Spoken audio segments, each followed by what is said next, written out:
대표님, 네. 누가 뭐라 그래도 최근 증시 주인공 그냥 에코프로일 것 같아요. 네네.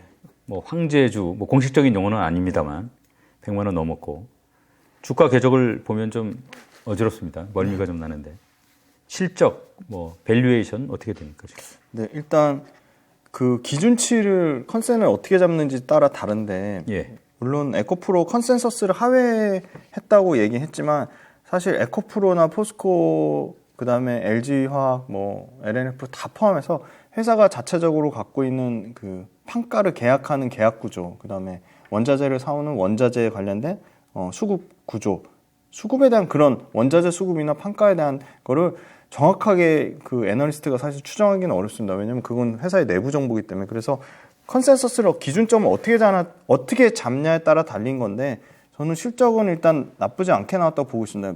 매출단에서도 역시나 사상 최대 지금 2조 132억 2분기 기준으로 사상 최대 실적을 찍었고요. 그다음에 영업이익도 1,664억을 기록했습니다. 다만 조금 우려되는 거는 뭐 이거를 에코프로 이노베이션이나 에코프로 머티리얼즈 그다음에 에코프로 CNG 핵심 자회사들의 그 영업이익률이 깨졌는지 그걸 봐야 되는데 그거는 아마 8월 3일 정도 에코 프렌들리 데이 때 아마 확인하실 수 있을 것 같은데 영업이익률이 원래 평균적으로 11%대 나오는 에코프로가 지금 8.3%까지 좀 빠졌습니다. 그래서 네. 이거는 자회사들의 영업이익률이 깨졌는지 확인을 해봐야 될 것 같고 전체적인 볼륨, 매출과 이익의 볼륨은 상당히 저는 뭐 컨센서스보다는 뭐 한 자릿수 꺾였다고는 하지만 매출과 영업이익 볼륨 자체는 잘 나왔다고 보고 있고요. 그다음에 밸류에이션 측면으로 보면 연간으로는 매출이 올해 80% 넘게 성장하고 내년과 내후년에도 30% 넘는 매출 성장률을 예상을 하고 있습니다. 연간 이제 매출단에서는 이제 17조, 올해는 10조고 내년에 한 13조, 내후년에 17조, 18조를 보고 있고요. 영업이익단에서는 올해 9,500 정도로 예상하지만 한 1조 가까이 영업이익 나지 않을까. 그리고 내년에는 1조 3천억, 내후년에는 2조 정도. 그래서 영업이익 성장률도 지금 평균적으로 내보면 한 40%대가 나옵니다. 그런데 중요한 건 이 에코프로 관련돼서 PER이 왜 131배로 늘어나냐. 지금 25년에 네이버 추정치로는 23년도보다 순이익이 반토막 난다고 지금 해놔서 지금 PER이 급격하게 올라가는 거고, 그럼 정확하게 EV EBITDA 기준으로 그 소위 말한 영업이익의 성장률을 나눠서 PEG로 계산하면 24년이나 25년 PEG가 다 1배 미만으로 나옵니다. 그래서 25년에 왜 순이익이 반토막이 난다고 이걸 밸류에이션을 실적을 추정했는지 그건 좀 확인이 필요해 보이고 24년, 25년 매출과 이익 성장률은 여전히 좀 견조하다. 그러면 23년의 밸류에이션보다 24년이나 25년의 밸류에이션이 오히려 더 싸진 게 분명히 맞다고 보고 있습니다. 이게 뭐 네이버 컨센서스라는 게 기본적으로 나와 있는 애널리스트에 내놓은 숫자들을 평균한 거니까. 네, 그렇게 보고 있습니다. 그 에코프로 같은 경우에 정말 뭐 공매도 하고 개인 투자가들 간에 뭐 진짜 한판 승부. 지금까지는 뭐 개인 투자가들이 좀 이긴 것 같긴 해요. 지금 공매도 잔량은 주는데 공매도 액수는 좀처럼 줄어들지 않는 것 같은데 지금 공매도 상황 어떻습니까? 지금 매매 비중에서는 1%대까지 줄은 상황으로 주수는 많이 줄었군요. 네. 금요일자 기준으로 그렇고요. 최근에 7월 둘째, 셋째 주에 급격하게 갚은 물량 때문에 에코프로 자체도 막 20% 급등이 나온 것으로 알고 있고 전체에 한 1조 3천억 정도 여전히 남아있는데 그중에 3, 4천억이 아마 한 2주 동안 굉장히 급격하게 갚은 걸로 알고 있습니다. 자, 에코프로도 최근에 이제 포항에 2조 추가 투자해서 시설 확충하겠다는 계획 발표했지 않습니까? 뭐 진짜 포항이 그야말로 이대로 가면은 뭐 2차 전지 완전히 메카가 될 것 같습니다.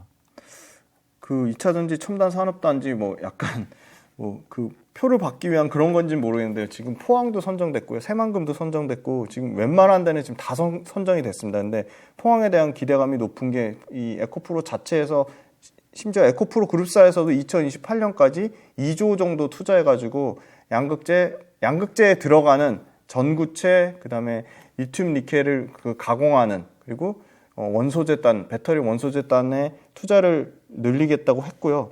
그 에코프로 관련돼서 뭐 투자 관련된 핵심은 요겁니다. 지금 양극재가 현재 18만 톤인데 2027년까지 71만 톤, 4배 이상 늘리겠다고 했고요. 전구체는 5만 톤인데 지금 21만 톤. 전구체 캐파 기준으로도 국내 전구체 업체 중에서는 에코프로의 이 자회사죠. 전구체를 만드는 회사는 에코프로 머티리얼즈입니다. 그래서 에코프로 머티리얼즈가 전구체 생산 능력으로도 1등인데 27년에 역시나 4배 가까이 늘리겠다고 했고요. 이 원재료 추출 능력이라는 거는 역시나 니켈이나 리튬을 뽑아내는 건데 리튬 니켈 이 관련돼서도 뭐 에코프로 CNG 폐배터리 리사이클링을 하는 에코프로 CNG의 추출 능력 포함해서 현재 36,000톤 정도 수준인데 이건 4배가 아니죠. 거의 6배 넘게 20만 7천 톤까지 늘리겠다고 했습니다. 그래서 이거 관련돼서 아마 포항에 2조 가까이 투자가 들어간 걸로 알고 있습니다. 이 에코프로 같은 경우에 이제 단기간에 급등해서 좀 겁난다는 얘기도 많이 하시는데 만약에 리스크 요인이 있다 그러면 어떤 게 있겠습니까? 에코프로 관련된 리스크 요인 가장 큰 거는 단기간에 주가가 너무 급등해서 많이 올랐다는 요인이 있고요. 포스코 그룹이랑 똑같이 수산화 리튬 가격이 여기서 지금 수산화 리튬 한번 가격 보고 가면 원래 47,000불 수준에서 지금 43,000불 수준까지 좀 단기간에 한 6, 7%가 좀 빠졌습니다. 그래서 수산화 리튬 가격이 이 하방을 유지하는지 가격이 하방을 유지하는지가 좀 중요할 것 같고 2분기 관련돼서 3분기 관련돼서 에코프로 BM 외에 나머지 업체들의 실적이 또 2분기보다는 사실 기대하는 거는 3분기, 4분기 실적에 대한 기대감이 굉장히 크거든요. 그래서 하반기 갈수록 실적이 좋아지는데 만약에 하반기에 실적이 꺾이면 그거는 굉장히 주가에 부담이 될 우려가 크다고 보고 있습니다. 자, 이번에는 뭐 에코프로 BM 보겠습니다. 실적 또 밸류에이션 상황 좀 한번 정리해 보죠. 네, 에코프로 BM도 사실은 저는 이 영업이익률이 좀 중요하다고 보는데요. 물론 그 판가가 빠지는 거는 이미 다 알고 있는 사실이기 때문에 그 판가 빠지는 거를 물량 Q로 얼마나 벌크업하냐가 중요하다고 보고 있습니다. 2분기에 영업이익 1147억, 뭐 컨센서스보다 또 빠진다고 얘기는 하지만 컨센서스보다 훨씬 컨센서스랑 크게 큰 차이는 없다. 기준점을 어디에 두냐 달린 거고 2분기에 영업이익률을 저는 6%대 회복한 거를 좀 긍정적으로 보고 있습니다. 매출은 다소 줄었습니다. 1분기 대비해서는 한 2% 정도 줄은 수준입니다. 1조 9천억인데요. 아마 이게 삼성 SDI GM 물량이 하반기로 대거 좀 이연된 부분이 있다 그렇게 말씀드리고요. 에코프로 BM도 생각보다 실적 선방했다고 그렇게 말씀드릴 수 있을 것 같고요. 3분기, 4분기에 판가 좀 회복되고 출하량 같은 경우는 아까 분기별로 20% 넘게 출하량 증가할 거로 보고 있고 5월달, 6월달 수출 데이터 보면 에코프로비엠이 주력으로 하는 NCA랑 NCM 수출 데이터가 5월달에는 NCM이 잘 나왔고요. 6월달에는 NCA가 수출 데이터가 상당히 잘 나왔습니다. 그래서 그게 분명히 실적의 하반기에 반영이 될 거라고 보고 있습니다. 그 다음 밸류에이션 말씀드리겠습니다. 에코프로 BM도 네이버 추정으로 하면 영업이익률 같은 경우 25년 기준으로 7.5%까지 올라가고요. 23년 기준으로 현재 주가가 많이 올랐기 때문에 지금 PER 기준으로 하면 100배가 넘습니다. 101배가 나오는데 24년에 60배대로 떨어지고 25년에 46배로 떨어지고 26년 기준으로 하면 한 30배까지 30배 한 초중반까지 떨어질 거라고 보고 있고요.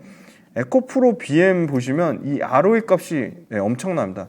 이 ROE라는 거는 당연히 일반적으로 높을수록 좋은 건데 내가 투자한 자본 대비 얼마나 수익을 얻는지인데 23%, 26%, 30% 이 자기 자본 이익률이 계속적으로 늘어납니다. 그래서 에코프로도 올해보단 내년보단 내후년에 실적이 좋을 거라고 예상하고 있어서 계속 매출 성장률과 이익 성장률은 매출 성장률 40%대, 이익 성장률 40%대.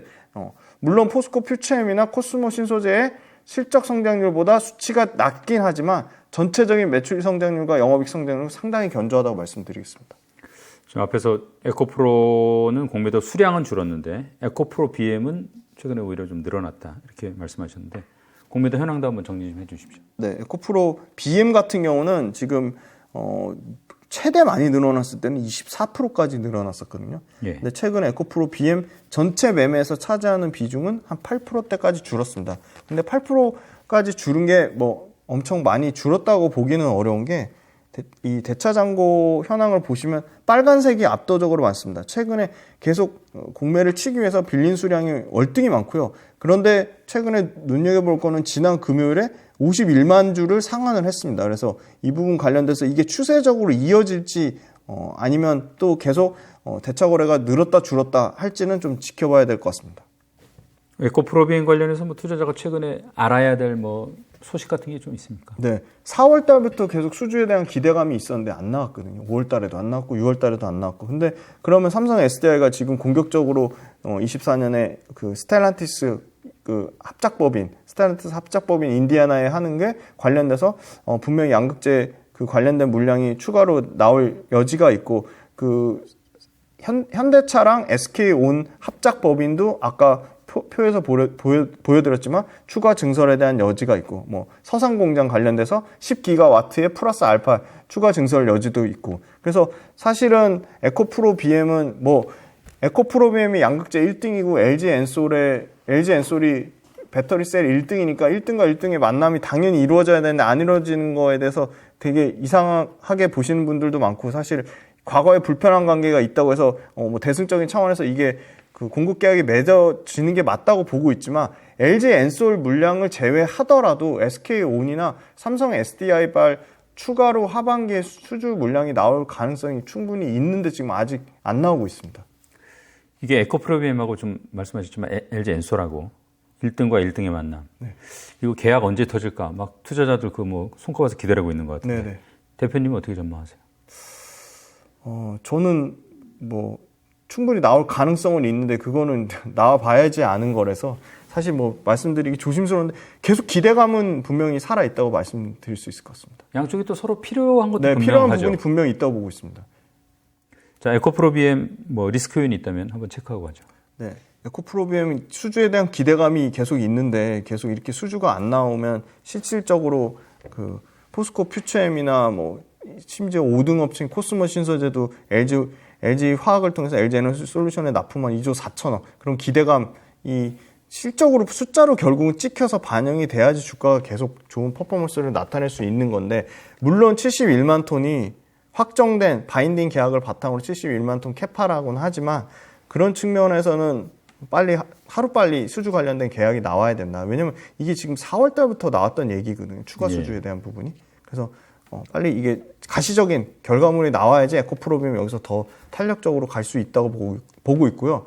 주가에 대한 부담감은 있지만 그러면 주가에 대한 부담감보다 그냥 펀더멘털만 봤을 때 올해하고 내년에 매출과 이익이 꺾이느냐 올해보다 내년보다 내후년 매출과 이익이 증가하는 건 분명하고 매출의 증가폭이나 영업이익 증가폭이 둔화되냐 둔화되지 않고 있습니다. 매출도 여전히 40%씩 성장하고 영업이익도 40%씩 성장하는데 그 부분 관련돼서 제일 중요한 게 숫자가 찍히는 거니까 숫자가 찍힐 때 갖고 계신 분 입장에서는 정리하는 게 맞지 숫자가 계속 좋은 평균치 값도 높은 상태로 계속 유지가 되는데 에코프로비엠을 단순히 주가가 비싸다고 파는 것이냐 그건 아니라고 보고 있습니다.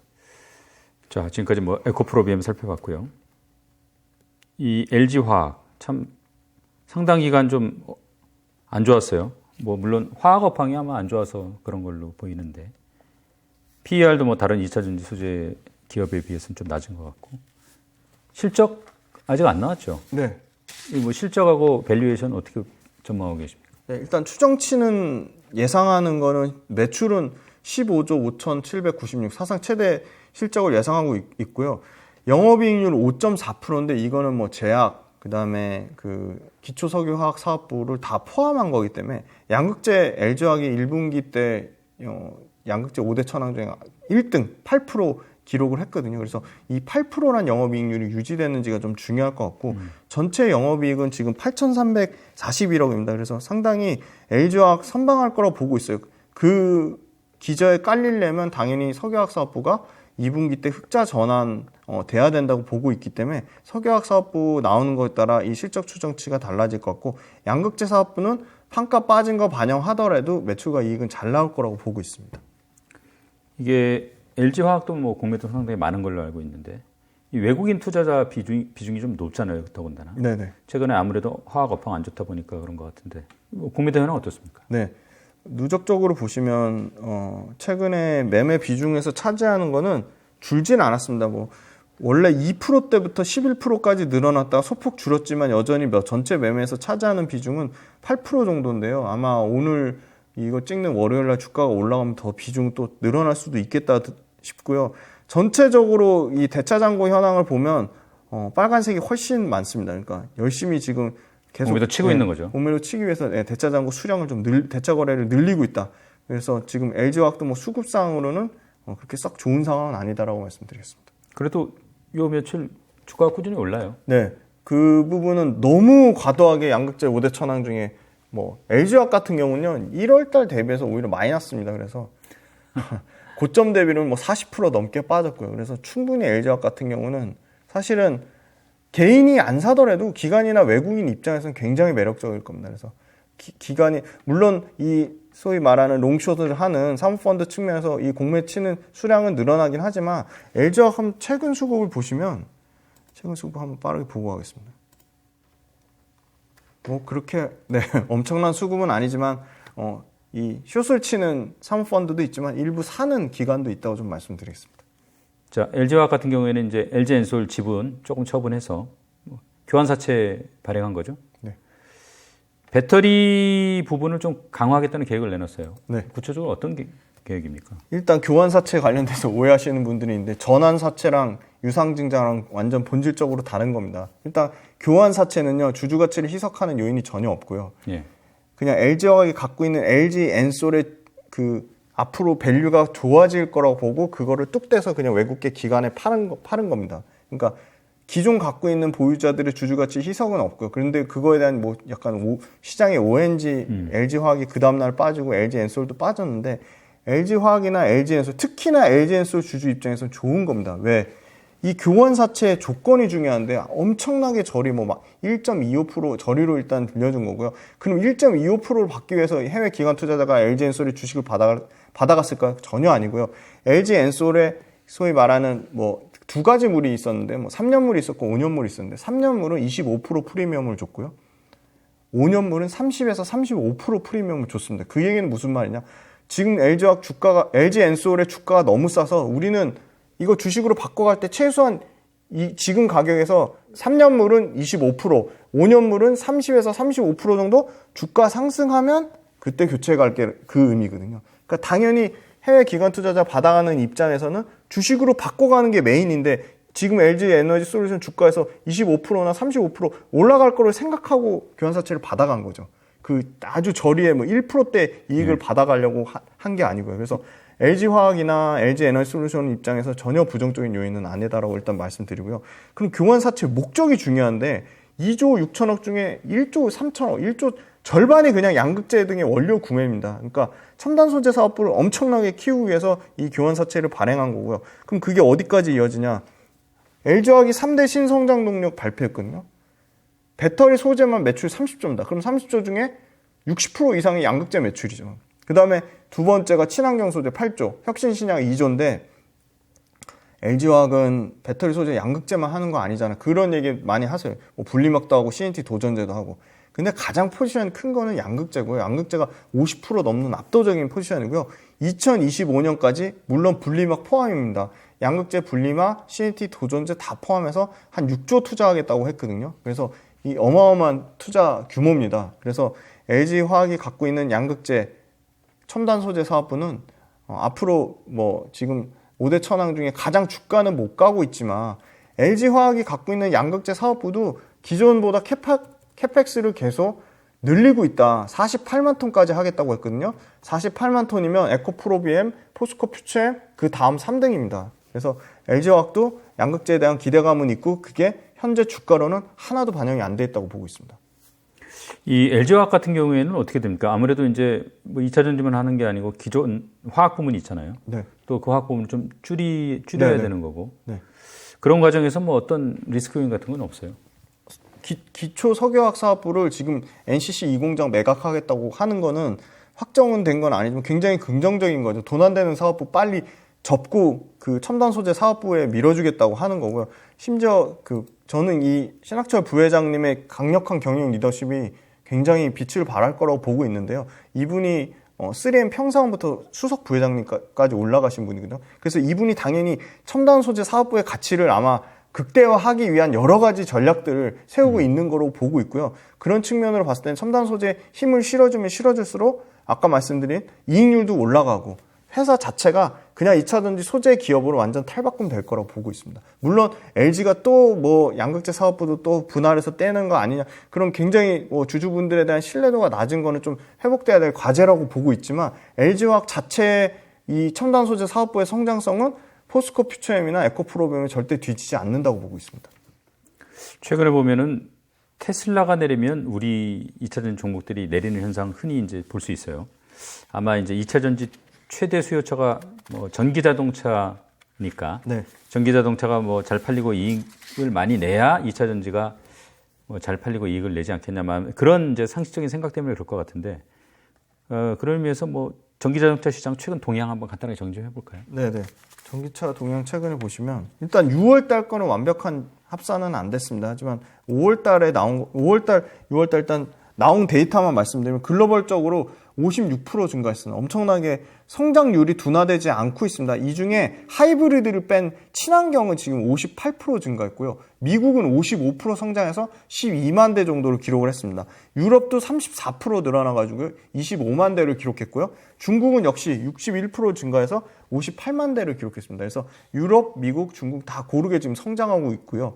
6월 달에 더 잘 나왔습니다. 6월 달에 지금 미국 판매량은 66% 증가한 12만 2,848대를 기록했고요. 중요한 건 침투율인데요. 침투율은 여전히 9%대, 8.9%를 기록했습니다. 이 중에 하이브리드를 제외한 BEV라고 하죠. 완벽한 전기차가 10만 대를 기록했습니다. 그래서 BEV 같은 경우는 판매량 65.5%보다 더 높은 상승률을 기록했고요. 6월 달 영국 데이터는 37.5% 증가했는데 침투율이 지금 25%에 달할 정도로 유럽은 지금 침투율이 많이 올라왔고요.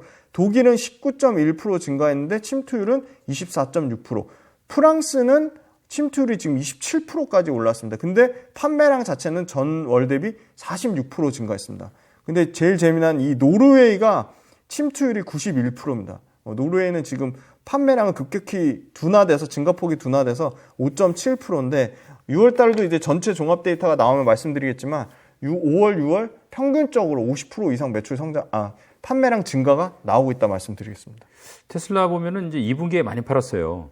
그러니까 Q는 좋은데 아마 가격 피해에 좀 문제가 있는 거 아닌가, 그런 의구심을 이제 갖고 있는 것 같습니다. 많이 뭐 디스카운트를 하고 그래서. 이런 걱정에 대해서 대표님 뭐 어떻게 생각하세요? 그러니까 테슬라가 우리 배터리 셀 업체에서 차지하는 비중이 이렇게 많지는 않아서 그게 막 엄청 테슬라가 가격을 뭐 느리고 줄인다고 해서 우리나라 양극재 업체나, 물론 LG엔솔이 일부 테슬라 물량을 하지만 LG엔솔이 테슬라 물량 자체가 뭐 전체 매출의 50% 이상을 차지하거나 그런 건 아니거든요. 그래서 저는 오히려 테슬라가 뭐 가격을 낮춰서 전기차 Q 파이 시장 자체가 커지면 그거는 부정적으로 볼 건 아니다라고 보고 있고요.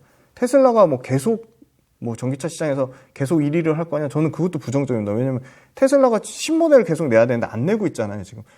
벌써 4년 전, 5년 전에 나온 모델 Y, 모델 S 갖고 계속 울겨먹고 있고, 사이버 트럭 나온다고 하는 뭐 지금 뭐 그 사진, 비주얼 사진은 나왔는데 실제 뭐 그것도 벌써 2년 전부터 계속 미뤄가지고 이제 뭐 내년에 나온다고 하는데, 그것도 출시가 실제 딱 나와봐야지 하는 거고, 테슬라가 소위 말한 뭐 호랑이 없을 때 여우가 호랑이 노릇한 거죠. 일단 완성차 업체들이 지금 GM, 포드, 스텔란티스, 폭스바겐 모두, 현대차 모두 공격적으로 지금 전기차 신차 엄청나게 양산하거든요. 아마 26년 기준으로 유럽에서 한 80에서 120종, 북미에서 100종 나올 건데, 그런 차들을 다 상대로 테슬라가 계속 이 정도의 지위를 유지할까? 테슬라에 대한 만족도가 뭐 타보신 분들 일부 만족하시는 분들 있지만, 제가 확인해 본 바로는 뭐 디자인적인 측면이든 안에 내구적인 측면이든 전기차에 대한 완성도가 그렇게 높지 않다고 보고 있거든요. 그래서 테슬라에 대한 기대감은 너무 좀 과하다고 보고 있습니다.